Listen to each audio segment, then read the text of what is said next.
Bonjour à toutes, bonjour à tous, j'espère que vous vous portez bien. C'est un réel plaisir de vous retrouver pour une nouvelle capsule au fil de la méditation. Aujourd'hui, je voulais aborder le thème des émotions.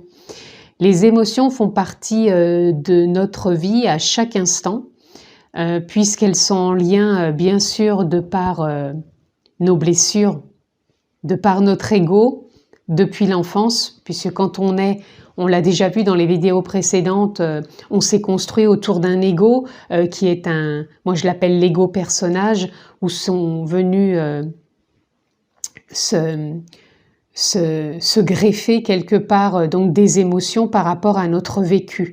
Donc c'est sûr que chaque personne a un vécu différent. On n'a pas vécu tous et toutes les mêmes choses, on n'a pas le même ressenti, c'est pour ça qu'il est difficile de juger, de comparer, puisque quand on ne vit pas une situation, il n'est pas forcément facile de la comprendre. Et on a toujours une certaine vision, une certaine perception, encore une fois, depuis son propre point de vue et depuis bien sûr son propre vécu. Donc les émotions, elles font partie de nous à chaque instant, n'importe quand, dans n'importe quel domaine, elles nous accompagnent continuellement, ainsi que l'ego personnage, ça fait partie de la vie. Les émotions sont aussi impermanentes. Elles peuvent être fortes, elles peuvent être intenses, elles peuvent être douces, elles peuvent être impactantes, elles peuvent être renfermantes, de par, encore une fois, tout ce que l'on perçoit, ce que l'on ressent, ce que l'on juge aussi. Et ça fait partie aussi de la causalité, puisque une émotion va pouvoir causer un impact et en retour, on va avoir un effet. Donc, vous voyez, à chaque fois quand je vous parle de certains thèmes, on finit par se rendre compte que tout est lié dans ce qu'est la vie, tout simplement.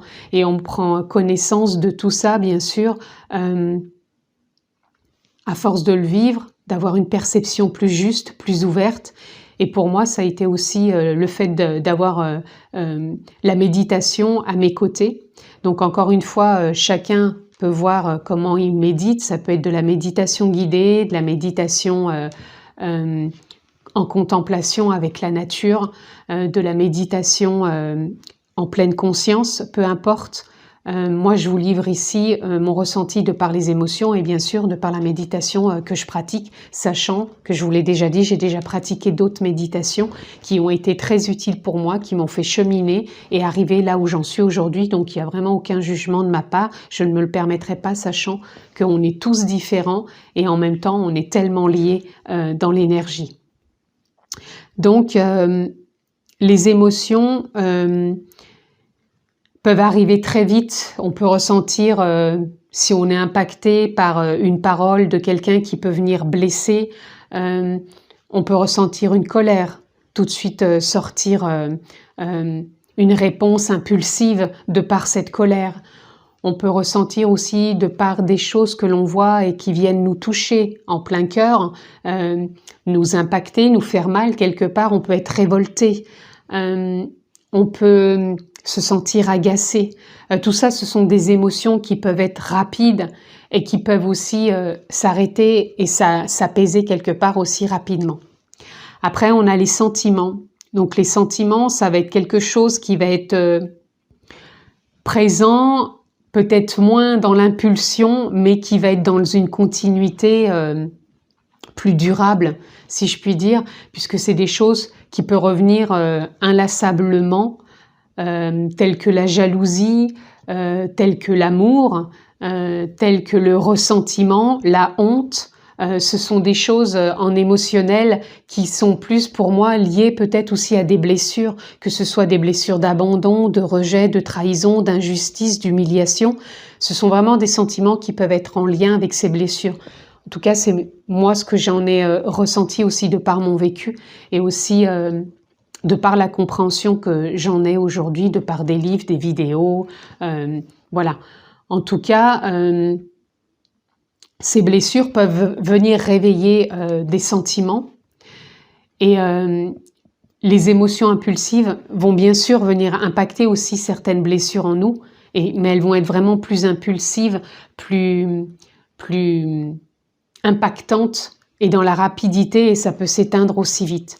Le sentiment, ça va être plus dans la continuité. C'est pour ça qu'il est important de les accueillir, toutes ces émotions, tous ces sentiments, de par déjà la pratique de la méditation, puisque ça va venir mettre en lumière quelque part ce qui vient déjà nous impacter, et de savoir être plus dans une justesse pour pouvoir les accueillir, les observer, les appréhender et pouvoir être vraiment plus juste à chaque fois qu'on va avoir peut-être besoin de répondre quelque chose à quelqu'un. On ne va plus être sous le coup de l'impulsion, on va être plus sous le coup de l'observation, du réajustement, de revenir à une respiration plus présente, plus profonde, et vraiment d'arriver à mieux ajuster ce qui vient nous toucher.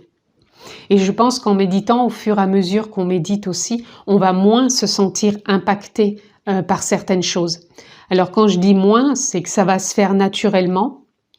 C'est pas qu'on va s'en foutre de dire ah bah tiens, tout compte fait ça, je vais plus m'en occuper. Pas du tout.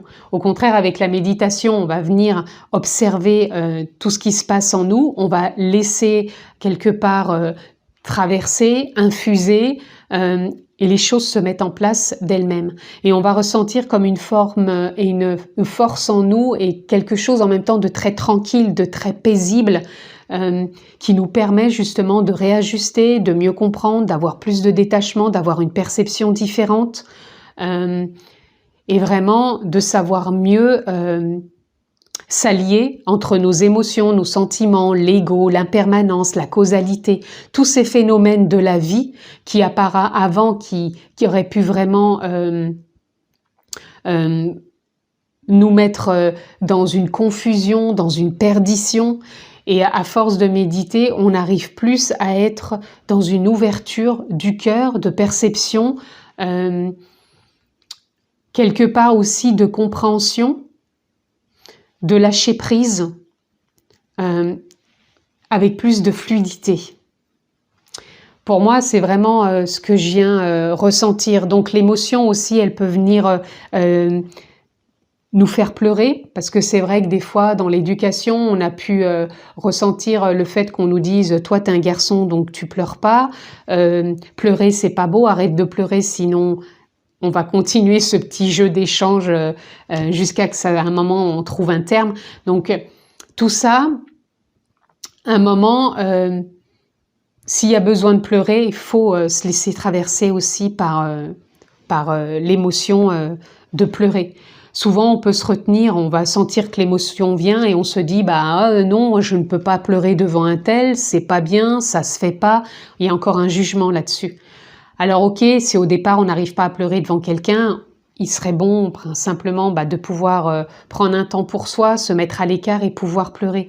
Plus on va pleurer, je dis pas qu'il faut se forcer non plus, mais plus on va se laisser traverser par l'émotion, par le fait de pleurer. Donc encore une fois, on va peut-être pas être tous égaux devant ce phénomène de pleurer. Peut-être que certains n'en ressentent pas le besoin et c'est ok.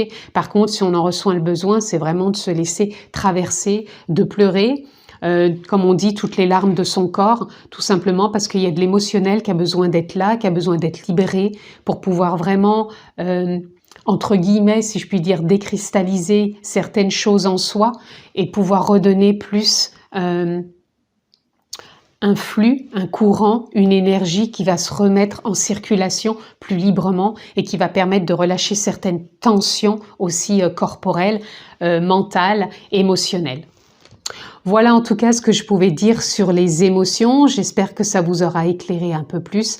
Et sachez que la méditation est vraiment un outil merveilleux aussi pour remettre en circulation certaines choses et avoir une perception vraiment différente. Mais pour ça, il faut méditer pour pouvoir vraiment découvrir les bienfaits qui sont vraiment profonds et durables. Je vous remercie. Comme d'habitude, laissez des commentaires, partagez, likez. Je vous embrasse fort et je vous dis à très vite pour une prochaine vidéo sur un autre thème.